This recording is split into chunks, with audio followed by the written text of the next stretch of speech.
I just want to add that as well. Like, I think that is, to be honest, I think it's beneath you, Minister, to say that we're anti-EU.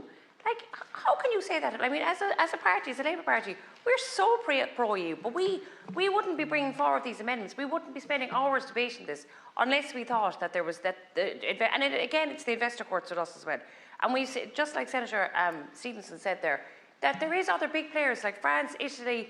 They're not in favour of supporting this, and we can see that 98% of trade is happening. This whole agreement is happening already, and we see how much trade it has increased between our two countries.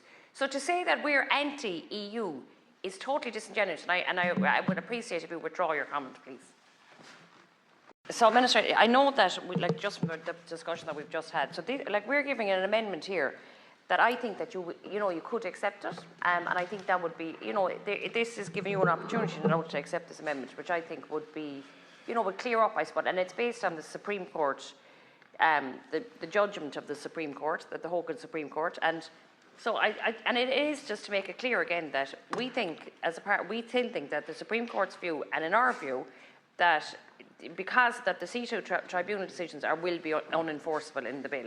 And I suppose the first thing we want to say is that the judgment in case when an investor is suing the state before a tribunal for damages arising from the passing of legislation that impairs the investment in some way, a strict liability rule would compromise our domestic constitutional order, and the Oireachtas must have the freedom to take policy decisions, which you said yourself. I think you agreed to that yourself.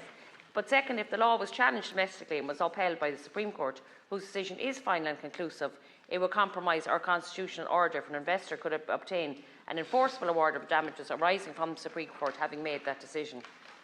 So then it is clear that assuming the procedural formalities have been complied with and in the absence of some highly unusual defence such as fraud, the High Court enjoys no real discretion and has little option but to give effect to any award of the CETA tribunal.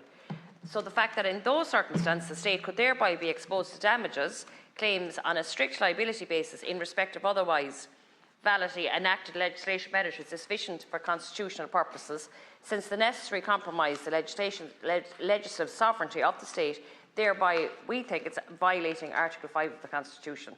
And another effect of CETA is to allow a body composed of persons who are not judges and who are not appointed, and this is again that we're not anti-EU, this is what we're anti, or by answerable to any of the institutions of the state to exercise judicial powers in respect to the state and critically to give the judgment which is binding and enforceable under our own domestic law.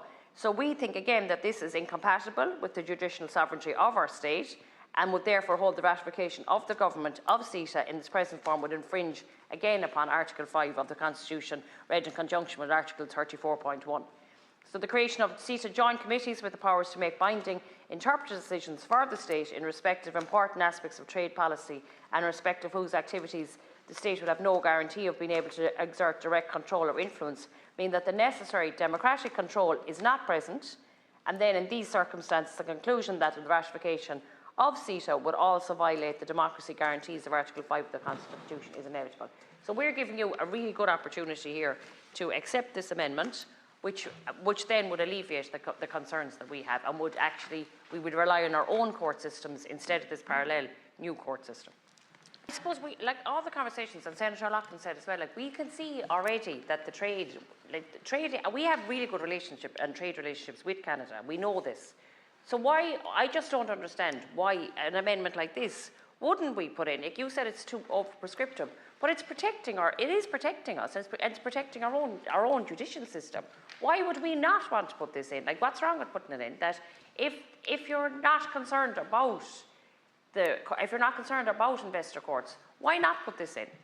Work it the other way around. What harm is it going to do if you're not concerned about it?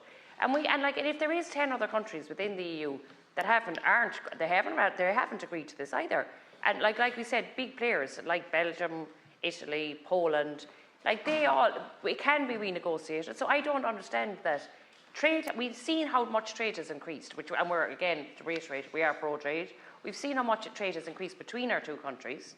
So why not have a protection like this that will actually protect our own constitution and our own court system?